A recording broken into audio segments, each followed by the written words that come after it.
ultimately, you get to the point where it allows Excel to give you that picture so that you can automatically and quickly feel comfortable that you've got all of your positions where you want them to be. So, hello, everybody. This is Ernie Rapp with the Dorian Trader, DorianWay.com. I wanted to talk to you a little bit about managing my option portfolio using Excel and the platform. I do both. I like it in pictures. I like it in graphs. I like it in numbers. It's all part of my, perspective of making sure that my risk is adjusted the way I want it to be. So here we go.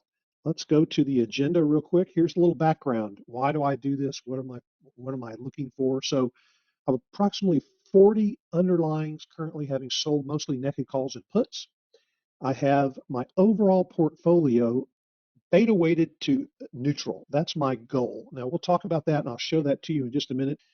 My positions are long dated. As I mentioned, I'm the long dated trader in the Dorian Trader group, which allows me plenty of time to manage and adjust for risk and exposure. So I sometimes, and in most cases, start my trades off at the 5 delta, 10 delta, 15 delta. If they move to the 20, the 30, the 40, then I've got to make some adjustments. Because they're so long dated, I have plenty of time to do so. So I look at these regularly, at least on a weekly basis, but I look at them inside the platform and I look at them inside of Excel. So I have two perspectives, both the overall portfolio as well as individual positions. And so from an Excel perspective, I am a longtime Excel user. I would not call myself a programmer, but I would say I'm pretty darn good with formulas and pivot tables. And we'll show you a little bit about both ways after the presentation or in and out of the PowerPoint at least. So this is my platform. This is Thinkorswim. And from a beta weighted perspective, here's what I'm looking at in the monitor tab right here in the monitor tab of Thinkorswim. I've got my delta line here.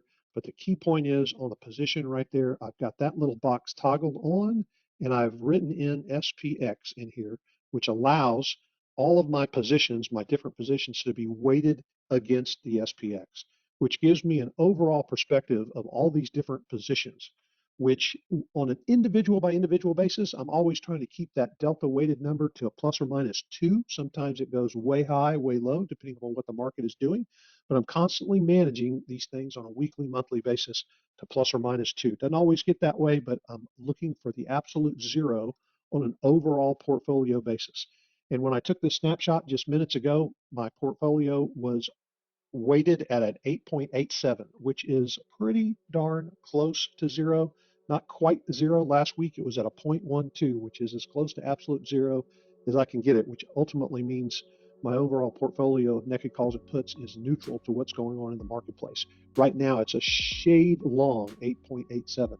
It's been very short, it's been very long, but that's a very quick purview. We'll come back to this in just a minute. From within Thinkorswim on the monitor tab, beta weighted to the SPX, my overall portfolio of approximately 40 underlines. But I am taking it to an Excel perspective and I'm keeping graphs, which are important to me. So let's go over some of the graphs that I look at on a weekly basis for sure. The dollars that I'm able to earn, my put net lick dollars and my call net lick dollars, you can see right here on this graph, if 50% were coming from each side, it would be perfectly aligned with that red line I just drew in there. But you can see I'm pretty close on a weekly basis. It swings back and forth and back and forth. That's from me making adjustments. That's also from volatility. That's also from the market going up and down. What we showed just a minute ago in the platform is my beta weighted position every time I put a monitor on it, once a week perhaps. You can see where it's come and gone from very short. The market's been going up until recently, and right around here, it's been coming down, adjusting a little bit, and I'm pretty darn close again to that zero line, which I'd like to be. My year-to-date portfolio ROI had a nice bump. It's been kind of grinding down a little bit, but as I approach the end of the year, my theta burn should come in. As you can see, it's starting to make that turn right now. Again, these are all long dated. So from a return on investment, it's the amount of profit, both earned and unearned, over the buying power that has been restricted over on a yearly basis, right? So it's looking awfully good. The number of underlyings I keep a tab on, I had a little bit over 50 earlier in the year. I've shedded a few, and I'm kind of keeping in that 40 range, which is feeling awfully comfortable to me. This is another very important one I look at. So all my positions the one position that's mostly long and mostly short from a beta weighted perspective. Again, I'm trying to keep it as close to zero as I can to keep all individual positions, and the ones that are weighting the overall account to be high and low. If I keep getting them close to zero, plus or minus two, you can see how on an overall basis my risk level is, in my eyes, very well managed. This is another one that I just started looking at a few days ago, and that is how many net lick dollars, what can I earn in the next 6 months, and what is earnable if I take any of these to expiration after 6 months. Again, I'm the long dated guy. So that's around 46% coming in the next 3 or 4 months, which is going to be a great period of time for my overall account. That's my expectations. This is what it looks like in just a normal Excel. You guys, hopefully the ones that have been in Excel for any period of time, know how to create charts. Nothing to it other than going to call side, put side dollars and creating that calculation. There is a simple way to do it within Thinkorswim. If you come over to the account statement tab right there, and you come to the option line and you sort all these by calls or puts, and then you highlight the first call, and then you go all the way down to where there are no more calls, and you press the shift button on your keyboard and press highlight again. It'll highlight all of those. And down at the very bottom of the overall account, it will take all these numbers into account, give me a overall number that I'll divide by my entire number of available dollars, and I'll get the percentages, which is, as you can see in the presentation here, right there. These are the numbers that I'm putting in and graphing like what you see over here. So that's pretty simple from an Excel perspective, but I get a little bit more complicated. And why do it? So why do this? Well, I like not only to look at every position individually, but I like to look at my portfolio, like I said, 8.87 long. It doesn't give me a complete picture of my risk, but this is a better pictorial of my risk, at least on a position by position basis and on an account on an underlying by underlying basis and what delta level it is. So we know that if we're at a 50 delta on anything on the put side or the call side from a risk perspective, that's right at the money, right? Which is the highest risk likely for it to go in the money. I like, as I said, to start things into the 15, the 10, and the 5, both on the call side and the put side. It allows the market to gyrate and allows for me to stay out of the money. And you can see for the most part, all my positions now are well below the 25, actually well below the 20, just a few of them there in the 20. Most of them are still in the 5 to 15 category. Same on the call side. It's come up a little bit, so I've got a few things to manage. I've got a few things to look at here, but it's very quick to be able to see pictorially. I've got hedges in place. I might have a couple long positions. This Adobe is stressed at a 35-ish delta. There's a Meta that's stressed at, again, at a 35 level, but I don't have too much on the put side that's under a lot of stress, except for maybe Starbucks and Apple at a 25 or less, which I don't really consider too risky. How do I get there? Well, from within Excel, I use several formulas and features. And again, I'm a power user, if you want to call me that, but I'm not a programmer. So some of the formulas that I use, and I'll show you how I get there in just a second, is the find, the mid, the if, the unique, the transpose, and of course a pivot table. I'm looking for the maximum and minimum deltas on each of the underlying so I can create that graph. So when we go out to the platform one more time, we see that I've created a watch list of my current account. And you can get there by going way up here and just asking the system to put all your current accounts in here.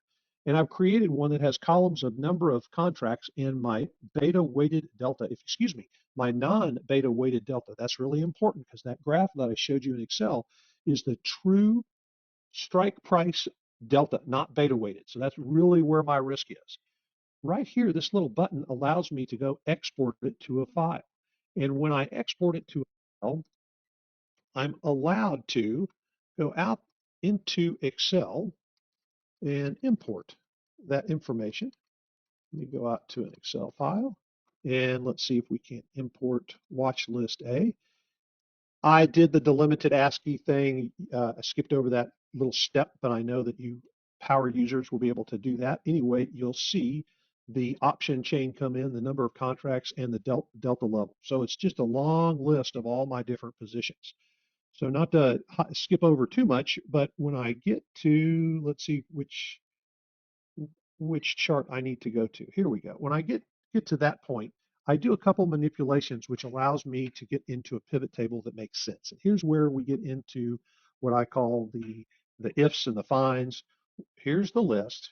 What I've done in this particular column right here is I've used an if. I'm not looking for anything that has a positive number in the number of contracts. I'm only looking things that have negative, which means it's something I've sold. So on the if condition that this number is above a zero, right? This number, example, if this is above a zero, I want to put a zero in that area. I don't want to consider it. Now, once I've gotten that, I've also taken and find, highlight this guy right here, amongst this cell, and it just copies its way down, amongst this cell where the symbol itself starts, or where in fact the 24 starts. And then I've used pluses and minuses in each one of these to break out the symbol to be able to have the underlying symbol, the year, the month, the date, whether or not it's a call, the strike price. And of course, all I'm doing here is copying over a delta, right? And I'm excluding, as you can see, I'm not interested in this one because it's a positive. So now I've created a table, if you will. One more unique formula that I've used is what's called unique. And so by using the word unique, right, and highlighting all of the symbols, it essentially creates a short list of all my underlying. So it's not replicated like instead of having DPZ, DPZ, DPZ, it just gives me the uniques. Now, because of the way Excel is, I take that whole list, right, and I copy it and I paste it with a special just to get values here. That allows me to then take this list and sorry, I have to highlight that just so all the way, and press copy, and then come over to a worksheet like this. I've already done it once, but then highlight anywhere, press right click on the mouse, paste special, and hit the transpose button right here. What that does is it takes a list that's vertical and puts it horizontal so that it allows you to ultimately create a spreadsheet like what you just saw on my PowerPoint presentation. So those are the couple steps. And then I ultimately go through and create what's called a pivot table within that has the underlyings with the maximum call and the minimum put, because those are negative numbers and these are positive numbers. It allows me very quickly from a pivot table, put the symbols down in the rows, put the call values in the columns and the current deltas, changing that to minimum and maximum twice. It allows me very quickly to see my numbers, which allows me to come over here and highlight the right position. Haven't particularly coded getting this graph filled automatically, but I will here in some coming days.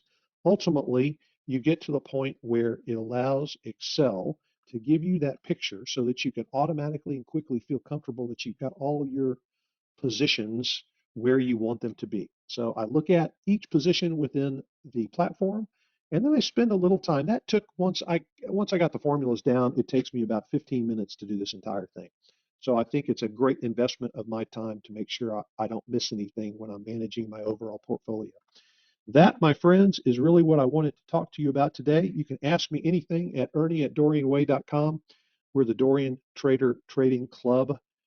I would look forward to having any conversations you want to talk to me about in terms of long dated strategies, Excel programming.